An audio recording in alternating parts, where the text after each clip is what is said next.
government as being homeless, then the first priority needs to be to get them housing, which, on the surface, I said, wow, we had to have a study done to know that. But, I think the point he was making, though, is that a lot of times there's a lot of red tape and so on and involved in it and applications, and you're dealing with, in a lot of cases, AES, and you're dealing with Newfoundland Labrador Housing, and then there's other issues that people have and so on. I think what they're saying is that, the focus really has to be on getting a shelter over somebody's head.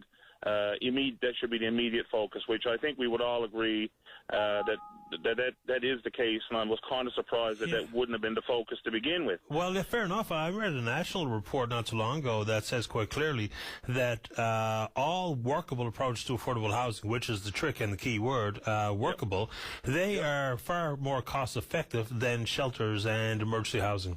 And it just stands to reason. So I don't know how we're going to get there, but the numbers are clear. Absolutely, and I totally agree. And I think I just want to tie it in very quickly into, I guess, the situation we're into now with the budget, with the deficit, looming and so on. And I'm sure that Minister Jackman will advocate with his cabinet as they're crafting the budget and so on these issues. But I just want to reinforce the fact that we are going through some tough times financially, and we can argue. I think there's a lot of people who could debate whether we found ourselves in this situation or if we kind of created the situation to some degree or not. And people could debate that one way or the other. But regardless of that, we are into some tough financial times, and I'll be the first to say, and I've said it many times, money doesn't grow on trees, and I was certainly known for saying that, particularly in reference to the NDP and the House Assembly over the years. But and I readily acknowledge that.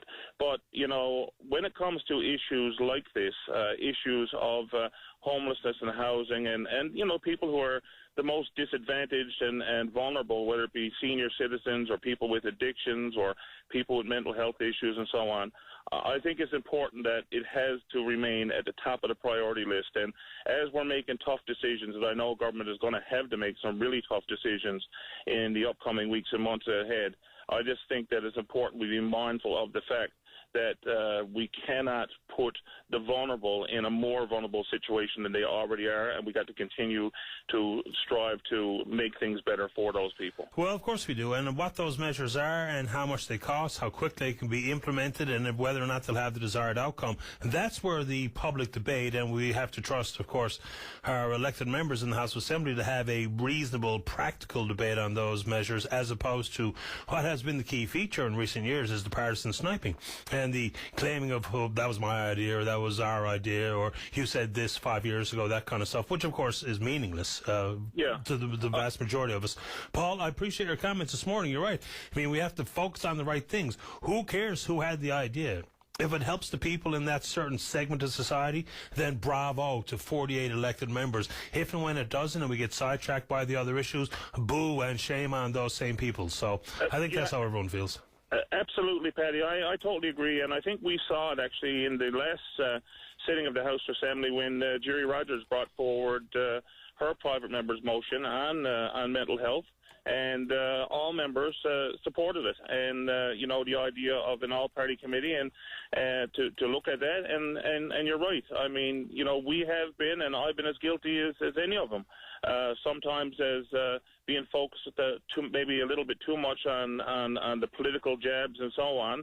And, we really do need to be working together on important issues. And certainly I look forward to some of the reforms I hope are going to happen in terms of the House Assembly, in terms of committees, standing committees and so on, so that we can have some meaningful debate and meaningful input, because quite frankly, as someone who has been in the House Assembly and you look at the way legislation comes down, the way legislation is passed, you're really not having that meaningful discussion per se, or more importantly, you're not really having the opportunity to actually improve the legislation or make change. I think that the committee structure could certainly help do that. So I'm hopeful that's going to happen as well. Let's hope it's not jeopardized by seat reductions when we should have prioritized that conversation, maybe in a different point, as opposed to starting with cutting seats. To talk about meaningful reform inside the House might have been a better conversation, but we are where we are, and we'll follow this one along. Paul, appreciate your time this morning. Not a problem, Paddy. Always a pleasure. Have a good morning. You too. Bye-bye. Okay, bye now. Paul Lane is the Liberal member from Mount Pearl South.